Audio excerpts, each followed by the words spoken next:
नमस्कार दोस्तों, आप सबका स्वागत है एक बार फिर से एस्ट्रो गुरु चैनल पर। आप सभी के लिए आज नवरात्रि स्पेशल में मैं नवा वीडियो लेकर के आ गया हूं और आज का जो रीडिंग है ये बेस्ड है माता सिद्धिदात्री का आपके लिए आशीर्वाद। यही आज का विषय है, इसी पर आज रीडिंग करूंगा। आज की रीडिंग के लिए दो पाइल्स को बनाया गया है जिनके सिंबॉलिक्स अब आपकी स्क्रीन के ऊपर एक साथ दिखाए जा रहे हैं। पाइल नंबर 1 कलश और पाइल नंबर 2 नारियल। ये दो सिंबॉलिक्स आपके सामने आपकी स्क्रीन पर, दोनों में से आपको जो अच्छा लगे उसे अपनी पाइल मानिए। अकॉर्डिंगली आज की रीडिंग को देखिए, ये आपके साथ रेजोनेट करेगी। आप चाहें तो पाइल के नंबर 1 और 2 से भी चूज कर सकते हैं, ये भी आपके साथ रेजोनेट करेगी। हालांकि ये जो रीडिंग है नवरात्रि के शुभ अवसर पर ही हमारे चैनल पर नवरात्रि स्पेशल के नाम से अपलोड की जा रही है, लेकिन ये जनरल और टाइमलेस रीडिंग है, तो अगर नवरात्र के बाद भी आप इसे देख रहे हैं तो ये आपके साथ जरूर रेजोनेट करेगी। जो लोग आज मुझसे पहली बार जुड़े हैं उनका एस्ट्रो गुरु चैनल पर मैं बहुत बहुत स्वागत करता हूं। आप सभी इस चैनल को सब्सक्राइब जरूर करिए, बेल आइकन भी प्रेस करिए, क्योंकि जब आप बेल आइकन प्रेस करते हैं तो नए वीडियोस की नोटिफिकेशन आपके फ़ोन पर आनी शुरू हो जाती हैं। और मेरे रेगुलर व्यूवर्स और सब्सक्राइबर्स, आप सभी के सहयोग और प्यार के लिए बहुत बहुत आभार। आगे बढ़ने से पहले आपको बता दूं कि मैं एक प्रोफेशनल एस्ट्रोलॉजर, एक प्रोफेशनल टैरो रीडर भी हूं। तो आपकी स्क्रीन पर यह नंबर जो आ रहा है इसके ऊपर आप संपर्क कर सकते हैं। अगर आपको अपने लिए एक पर्सनल टैरो रीडिंग सेशन चाहिए या अपनी कुंडली मुझे दिखाना चाहते हैं, ये व्हाट्सएप नंबर है, तो इस पर कॉल नहीं करना, इस पर मैसेज करना है। मैसेज के थ्रू सारी इंफॉर्मेशन मेरी टीम मेंबर आपको प्रोवाइड करेगी और आपकी हेल्प करेगी मेरे साथ आपके सेशन को बुक करने में। तो चलिए आज की रीडिंग को शुरू करते हैं और आपकी पाइल में मिलते हैं।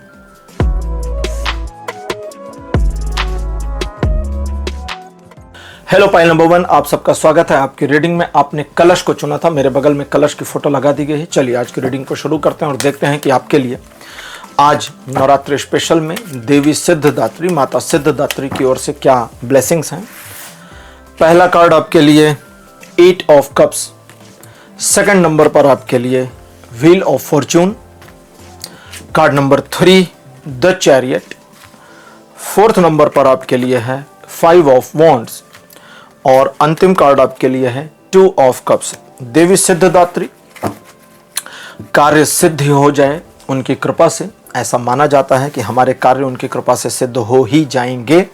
तो वे बताती हैं कि पिछले कुछ समय से, कुछ महीनों से आप जिस कार्य में लगे हैं और लगातार आप एक विफलता अर्जित कर रहे हैं बाई चांस, उस कार्य में आने वाले 2 महीने में आपको सफलता मिले या उसके संकेत मिल जाए, इसकी पॉसिबिलिटी है। थोड़ा कर्म आपको करना पड़ेगा, चीजें सकारात्मक दृष्टि में मुड़ जाएंगी, सकारात्मकता की ओर मुड़ जाएंगी और आपको सफलता मिल सकती है। उन मामलों में जिनमें आप एक उलझन में हैं, सुलझाना चाहते हैं, चीजों से निकलना चाहते हैं, उसमें से निकलने की प्रक्रिया अगले महीने से शुरू हो जाएगी। उन मामलों में जिसमें आप अननेसेसरी इन्वॉल्व हो गए हैं, आपका कोई दोष नहीं है, फिर भी आप उलझ गए, फंस गए हैं, उसके ऊपर कार्य करने के लिए आपको थोड़ा सा और ज्यादा जोर लगाना पड़ेगा। उसमें से भी देवी की कृपा ऐसी होगी कि आप निकल जाएंगे। आपने पिछले कुछ सालों में यह देखा होगा, पिछले कुछ ईयर्स में यह देखा होगा कि आपका फोकस नहीं बन रहा। आप एक चीज पर काम कर रहे हैं, मन आपका डिस्ट्रैक्ट हो रहा है। देवी आपसे चाहती हैं कि आप अपने फोकस को बनाएं और वे बताना चाहती हैं कि आपका फोकस बन क्यों नहीं रहा, आपका डिस्ट्रैक्शन आ क्यों रहा है। वो इसलिए क्योंकि आप अपने संकल्प का इस्तेमाल नहीं कर रहे, पहला कार्य, और दूसरा आप अपनी योजना को लेकर स्वयं में आश्वस्त नहीं रह पा रहे थे। वर्तमान में अब आपको अपनी योजना पर स्वयं की आश्वस्ति रखनी है, क्योंकि जितना ज्यादा आप अपनी योजना पर भरोसा करेंगे उतना ज्यादा आप अच्छा कर्म करेंगे, योजना को लागू करने के लिए कार्य करेंगे और उतना आपकी सफलता आपको मिल जाएगी। आप ये समझना अगर चाहते हैं कि देवी ने आपके ऊपर कृपा सचमुच करी है अथवा नहीं, तो आप इसको इस बात से समझ सकते हैं कि हर बार उन मुश्किल हालातों में जिसमें आपको ऐसा लगा कि आप विफल हो जाएंगे, अंततः सफल होकर निकले जब आपने अपने धैर्य को नहीं छोड़ा। आप खुद गिव अप कर दोगे तो देवी आपके लिए कर्म करने नहीं आएंगे। कर्म तो करना पड़ेगा। तो जिन जिन मामलों में कर्म करने का कर्तव्य आपने नहीं छोड़ा, उन मामलों में देवी की कृपा उतरी और उनकी कृपा से आप जीत गए। महाभारत के युद्ध में भगवान कृष्ण ने अर्जुन को गीता का ज्ञान दिया कर्म करने के लिए। कुछ लोग कह सकते हैं कि युद्ध तो अर्जुन ने किया, भगवान कृष्ण तो केवल सारथी थे। लेकिन जब बर्बरीक से, जिनको हम खाटू श्याम जी कहते हैं, अब उनको खाटू श्याम जी कहते हैं ना, उनका पुराना नाम बर्बरीक है, वे जब उनका सिर भगवान कृष्ण ने दान में ले लिया था तो बर्बरीक से शीश लेने से पहले पूछा कि भाई अब आप शीश दे रहे हैं तो आपकी कोई आखिरी इच्छा है तो बताइए। बोले मैं महाभारत का युद्ध देखना चाहता हूं प्रभु। तो उन्होंने कहा ठीक है। तो उन्होंने एक लकड़ी का तिपाया बनाया और उस पर उनके सिर को टिका दिया। बोले यहाँ से आप पूरे युद्ध को देखिएगा। युद्ध को देखने के बाद में जब युद्ध समाप्त हो गया तो ये हुआ कि भाई इस युद्ध में सबसे बड़ा वीर कौन था। तो इस पर थोड़ी बहसबाजी हुई। पांडव जीत गए थे, पांडवों में काफी चर्चाएं चली। तो ये हुआ कि भाई इसका निर्णय तो वह व्यक्ति कर सकता है जिसने सब कुछ देखा हो, क्योंकि हम एक एंगल देख रहे हैं, अगला दूसरा एंगल देख रहा है, हर व्यक्ति अपनी दृष्टि से देख रहा है। जिसने निष्पक्ष देखा हो वही निर्णय कर सकता है। तो बोले वो तो बर्बरीक जी का सिर है, वो उनसे बात कर लेते। तो उनके पास गए और उनसे पूछा कि भाई इस युद्ध में सबसे बड़ा वीर कौन था। बोले कृष्ण, भगवान श्री कृष्ण से बड़ा वीर कोई नहीं, क्योंकि मैंने इनको देखा युद्ध में शस्त्र लेकर लड़ते हुए, इनको देखा हारते हुए, इनको देखा मरते हुए, इनको देखा जीतते हुए, इनको देखा चीखते हुए, इनको देखा रोते हुए भी। हर तरफ तो यही थे, तुम लोग थे कहां। तो उनके कहने का अर्थ था कि हर जीव में परमात्मा ही है, परमात्मा ही स्वरूप है और वही सब कार्य कर रहा है। लेकिन कर आप रहे हैं, लेकिन असल में पीछे डोर परमात्मा ने पकड़ रखी है। वो होता है ना चाबी वाला खिलौना, तो वो मामला है। लेकिन कर्म हमें करना पड़ेगा। हम जब कर्म करने को तैयार होंगे तब उनकी कृपा उतरेगी, तब वे हमसे वो कर्म करा देंगे। और हम कहेंगे नहीं, हम तो काम नहीं कर रहे, तो हम काम नहीं कर रहे पर भी उनकी कृपा आएगी कि हाँ तुम ना करो। अकर्म पर भी कृपा, कर्म पर भी कृपा, क्योंकि वो तो निष्पक्ष हैं। तो देवी कहती है कि आप अपने आप को सिर्फ अपने कर्मों में लगाएं, आने वाले भविष्य में चीजें आपके लिए सकारात्मक रहेंगी। आज की ओरेकल डेक लेते हैं और देखते हैं कि देवी और क्या इंफॉर्मेशन आपके लिए दे रही हैं। आज की ओरेकल डेक हमारी है ओरेकल योगिक पाथ। ये स्पिरिचुअल डेक है, इसलिए मैंने इसको आज की रीडिंग के लिए चूज किया। पहला कार्ड आपके लिए ये वाला आएगा, ये आपके लिए है ध्यान। सेकंड नंबर पर आपके लिए जो कार्ड है ये है अहिंसा। कार्ड नंबर 3 आपके लिए है अनाहत। फोर्थ नंबर पर आपके लिए जो कार्ड अपीयर है दिस वन इज भगवान ब्रह्मा। और अंतिम कार्ड आपके लिए है तमस। सफलता अच्छों का दिमाग खराब कर देती है, यह आपने सुना ही होगा। तो देवी भी यही समझाना चाहती हैं और आपको इंडिकेट करना चाहती हैं, आगाह करना चाहती हैं, याद कराना चाहती हैं कि आप भी अपनी सफलता के नशे में चूर हुए हैं। बंद करिए, स्वयं को सात्विक करिए, स्वयं को एक ऐसी सिचुएशन, ऐसी पोजीशन में लाइए जहां आप अपने प्रति इस चीज को लेकर आश्वस्त हो सकें कि मैं तामसिक प्रवृत्ति का नहीं हूं। ठीक, यानी मेरे तामसिक मतलब तमोगुण, तम गुण का मतलब अंधकार युक्त नकारात्मक गुण, मेरे अंदर नकारात्मकता नहीं है, ये फील करिए। देवी कहती हैं कि अब यहां पर आपके लिए रीडिंग अलग तरह से चल रही है, उसको समझें। देवी कहती हैं कि आप अपने जीवन में जिस एक व्यक्ति को सबसे ज्यादा कष्ट देना चाहते हैं, कष्ट दे चुके हैं, कष्ट दे रहे हैं, वो आप स्वयं हैं।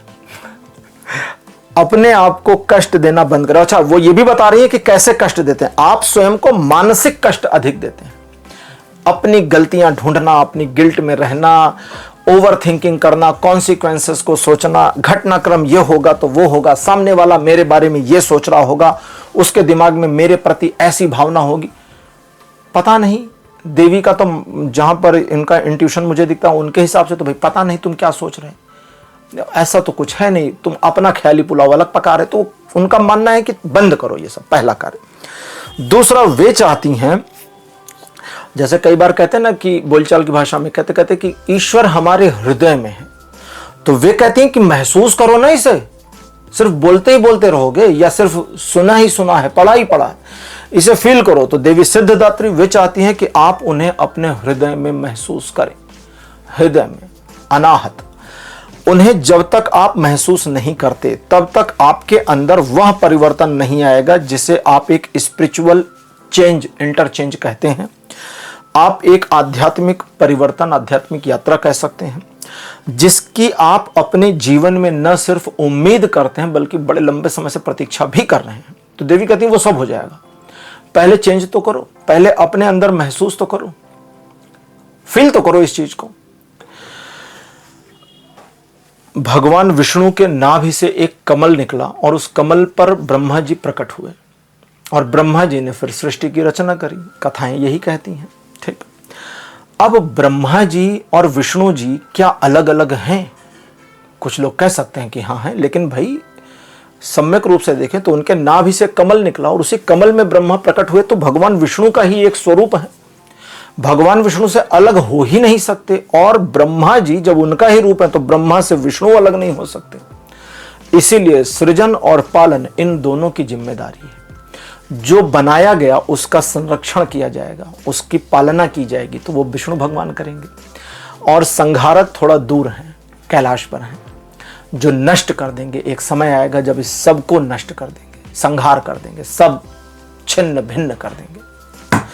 तो यहां पर है कि जब आप उन्हें अपने हृदय के अंतस में महसूस करना शुरू करेंगे तो आपको अपने हृदय में एक ऊर्जा महसूस होगी। वे सिम्टम दे रही हैं, एक ऊर्जा का आभास होगा।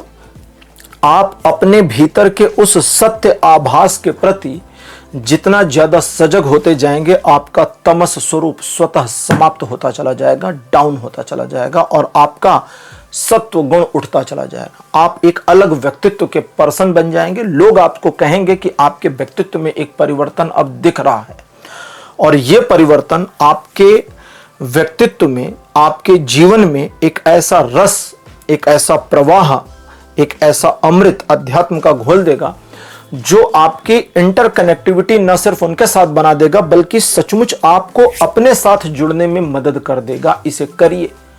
ये बहुत आसान तरीका उन्होंने बताया, इससे ज्यादा आसान मुझे नहीं लगता कुछ हो सकता। उनको अपने हृदय में महसूस करिए। सोते जागते, उठते बैठते, खाते पीते, टीवी देखते, मोबाइल चलाते, बात करते, आप सिर्फ फील करिए कि देवी मेरे हृदय में है, देवी सिद्धदात्री मेरे हृदय में। महसूस करिए इसे। इस फीलिंग को इतना कंटिन्यू कर लीजिए कि बिना एफर्ट के ये फीलिंग बनी रहे। ये फीलिंग बिना एफर्ट के जिस दिन बन गई, बिना प्रयास के ये फीलिंग सब कॉन्शियसली आपके साथ जुड़ गई, बस चमत्कार हो जाएगा। इसे करिए और इसका लाभ उठाइए। पाइल नंबर 1 रीडिंग आपकी कंप्लीट हो गई है। आज की रीडिंग आपको कैसी लगी? अपने एक्सपीरियंस, अपने अनुभव कमेंट सेक्शन में जरूर लिखिए। इस वीडियो को लाइक करिए, शेयर करिए और चैनल को जरूर सब्सक्राइब करिएगा। अगले वीडियो में आपसे फिर मिलूंगा। Bye bye.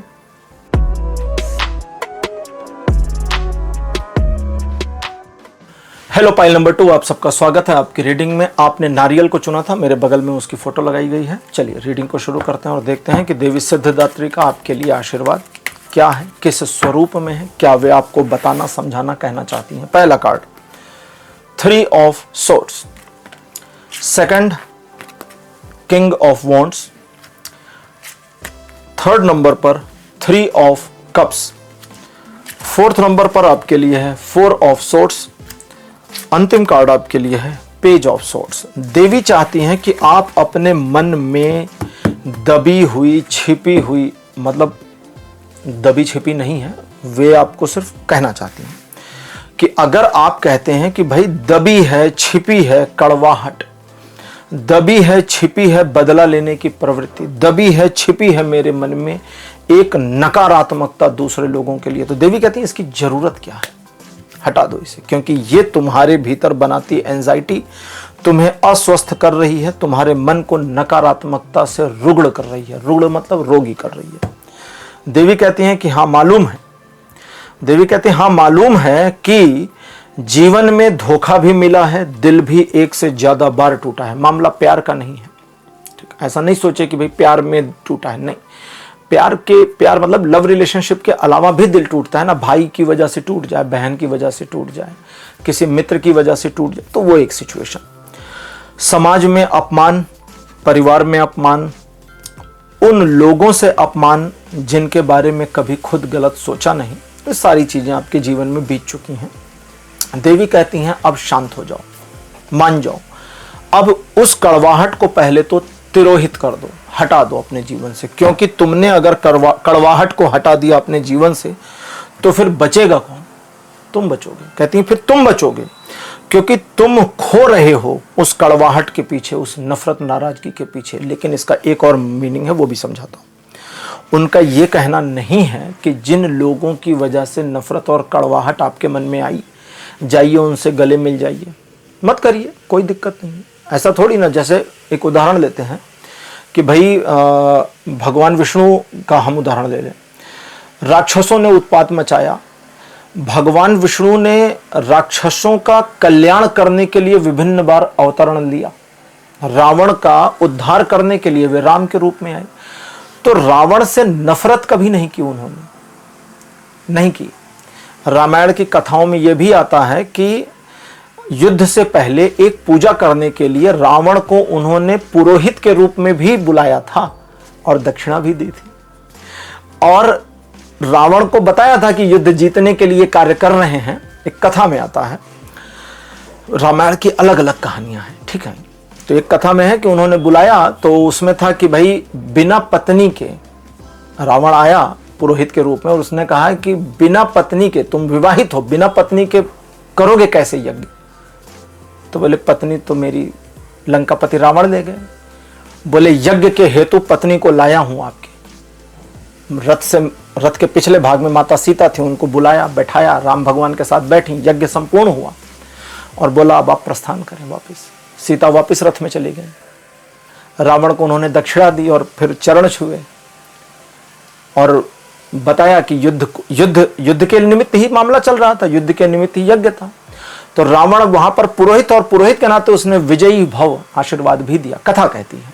इसकी कितनी सच्चाई है मुझे नहीं पता है, ठीक है, एक कथा में आता है। लेकिन रावण के साथ भगवान ने दोस्ती कर ली, ऐसा उदाहरण नहीं मिलता। वे उस पर रुष्ट हो गए, ऐसा भी उदाहरण नहीं मिलता कि एकदम क्रोधित ही हो गए कि इसकी ऐसी तैसी। हाँ, वे उसको ये जरूर कह रहे थे कि भाई तुमने मेरी पत्नी का अपहरण किया, मुझे दे दो और फिर मामला खत्म करो, लेकिन वो नहीं माना। बोले फिर तो युद्ध होगा और सब नष्ट करूंगा मैं। दैट मीन्स कि पनिशमेंट की रिक्वायरमेंट थी, इसलिए पनिश किया, लेकिन वे नाराज नहीं हो रहे थे।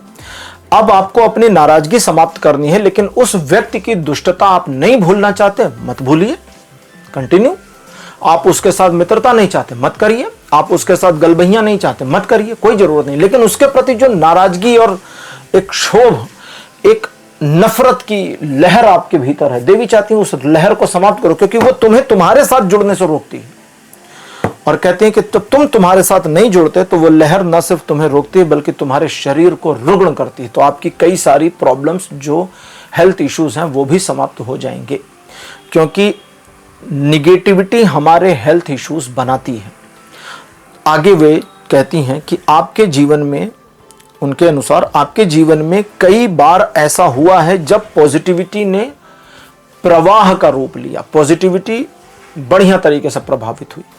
आप अपनी एंजाइटी और अपनी गलती की वजह से चीज़ों को नेगेटिव ले जाने में एक्सपर्ट बनना चाहें तो कोई क्या करे, तो उस चीज़ को रोकिए अपने आप को। आज की ओरेकल डेक हमारी है ओरेकल योगिक पाथ। देखते हैं ओरेकल डेक क्या इंफॉर्मेशन देती है।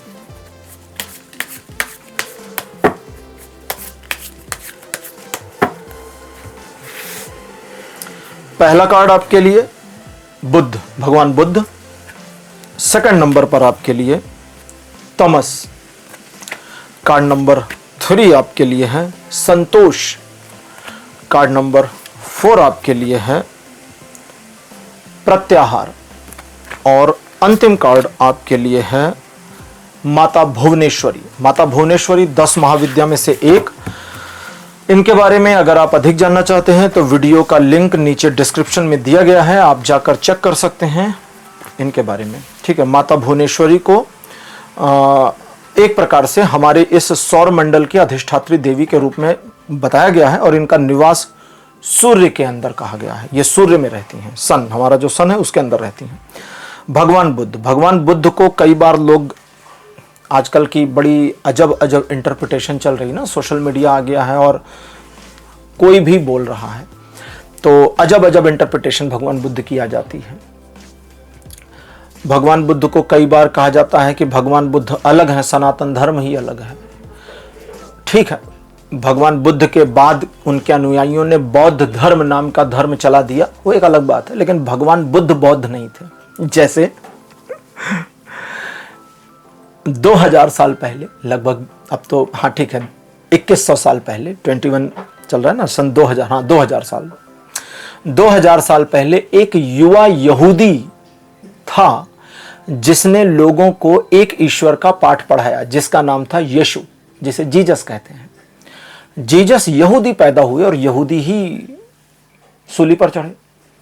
उनके बाद क्रिश्चियनिटी शुरू हुई। वे क्रिश्चियन थोड़ी थे, है ना, वे क्रिश्चियन थोड़ी थे, वे तो यहूदी थे। भगवान बुद्ध के बाद बौद्ध धर्म शुरू हुआ। भगवान बुद्ध बौद्ध थोड़ी थे, भगवान बुद्ध सनातनी थे। And I can prove it. उनके स्क्रिप्चर्स में भगवान बुद्ध की वाणी है, जो उन्होंने कहा वो लिखा गया है उनके शब्दों में। वे कहते थे एस धम्मो सनातनो, यही सनातन धर्म है। उपदेश देने के बाद कहते थे एस धम्मो सनातनो, यही सनातन धर्म है। अब इससे ज्यादा बड़ा प्रूफ क्या ही चाहिए। खैर, भगवान बुद्ध का कार्ड। वे कहती हैं देवी की, अब चूंकि देवी की बात चली, देवी कहती हैं कि जब तक तुम अपने खुद के अंदर की कालिमा को नष्ट नहीं करते, तुम अपने अंदर के तमस को नीचे नहीं गिरा सकते। आपकी तामसिक प्रवृत्ति बढ़ी रहेगी। डाउन करने की कोशिश करोगे तो आप प्रेशर से दबाओगे, फिर उठ जाएगी, फिर दबाओगे, फिर उठ जाएगी। तो वे कहते हैं कि स्वयं के अंदर परिवर्तन करो, तामसी प्रवृत्ति गिर जाएगी। और अब भगवान बुद्ध का कार्ड कहते हैं कि फिर मन में एक शांति का अनुभव होगा। मन में जो शांति का अनुभव होगा, आप समझेंगे कैसे। मन संतोष की स्थिति में आएगा। संतोष, संतोष का अर्थ सैक्रिफाइस नहीं है, सेटिस्फैक्शन भी नहीं है।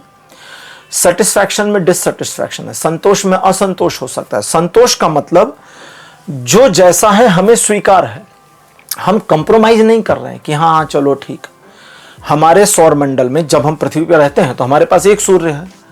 अब हमारा कोई कंप्रोमाइज थोड़ी है कि अरे एक ही सूर्य है भाई, नहीं, हम संतुष्ट हैं, एक सूर्य है, बात खत्म। आपने कभी किसी को सुना रोते हुए कि अरे एक और सूरज होता तो मजा ही आ जाता? नहीं सुना ना, क्यों? क्योंकि हमें नीड ही नहीं है, हम संतुष्ट हैं। संतोष की प्राप्ति बहुत रेयर चीज है। कंप्रोमाइज आसान है। भाई आपको बता दिया गया कि देखो भैया 2 ही रोटी है, इससे ज्यादा नहीं। आपने कहा कोई नहीं, हम इसी में संतोष कर लेंगे। ये संतोष नहीं है, ये कंप्रोमाइज हुआ। ठीक, ये सिचुएशन में अपने आप को मैनेज करना होगा कि ठीक है भाई हमारी 4 की भूख है, 2 में हम निपटा लेंगे, कोई बात नहीं, हम दुखी नहीं है। संतोष सन्यासी करते थे। अब इसे मैं उदाहरण लेना पड़ेगा मुझे। सन्यासी कैसे करता था? भाई वो भिक्षा मांगने निकला। भिक्षा क्यों मांगने निकला? क्योंकि उसे भोजन चाहिए, या अगर कपड़े फट गए तो वस्त्र चाहिए। उसे धन नहीं चाहिए। धन का क्या करेगा? अगर आपको कभी एक सही असली सन्यासी मिल जाए तो आप उसे पैसा भी दें, अगर कुछ रुपया दें तो मना कर देगा, बोलेगा रुपया का क्या करूंगा, आप मुझे एक समय का भोजन करा दें, एक समय का, एक टाइम का। आप उसे बोले मैं आपको 5 किलो के आटे का कट्टा दे देता हूं, वो बोलेगा मैं क्या करूंगा, कहां लिख जाए, हमको एक समय का, बस हमारे को एक समय का भोजन प्रदान कर दीजिए, बस कृपा होगी। अगला समय वो तो प्रभु की कृपा, मिलेगा तो भी ठीक, नहीं मिलेगा तो भी ठीक। यह है संतोष। अगर उसे भोजन मिल गया तो ईश्वर का धन्यवाद कि आज आपने भोजन दिया, नहीं मिला तो ईश्वर का धन्यवाद कि आज आपने उपवास कराया। दोनों में संतुष्ट, यह है संतोष। और वो संतोष की प्राप्ति आपको होने लगेगी। जब वो होने लगेगी तो आप देखेंगे कि आपके मन में हलचल रुकी है और आप अपने प्रति जो गिल्ट, नफरत, एंजाइटी की भावना, ये कई तरह से ना मिक्स हो जाती है, उससे बाहर आ रहे हैं। न सिर्फ बाहर आ रहे हैं कि बस, बल्कि अब आप एक ऐसी सिचुएशन में आ जाएंगे जो अभी आपके जीवन में आप कहेंगे अभी टेढ़ी खीर है। सुबह उठते हैं शरीर थका होता है, एनर्जी लो फील होती है। इस उम्र में ही आप परेशान हो जाते हैं। और अगर ओल्ड एज हैं आप, तो रीडिंग कहती है कि उस ओल्ड एज में आपको लगता है जीवन व्यर्थ गया, हमने तो कुछ किया ही नहीं। तो देवी कहती है कि वो सारी चीजें सधती चली जाएंगी अगर तुम इस राह को बढ़ते हो, इस राह पर चलते हो तो। और देवी सिद्धदात्री की कृपा से आपके जीवन में होने वाले इस बदलावों के आप स्वयं साक्षी होंगे, जो आपके लिए एक्चुअली में बड़ी बात है। इसे करिए, इसका लाभ उठाइए। पाइल नंबर 2 आपकी रीडिंग कंप्लीट। आज की रीडिंग आपको कैसी लगी, अपने एक्सपीरियंस, अपने अनुभव कमेंट सेक्शन में जरूर लिखिए। इस वीडियो को लाइक करिए, शेयर करिए और चैनल को सब्सक्राइब करना मत भूलिएगा। अगले वीडियो में आपसे फिर मिलूंगा। Bye bye.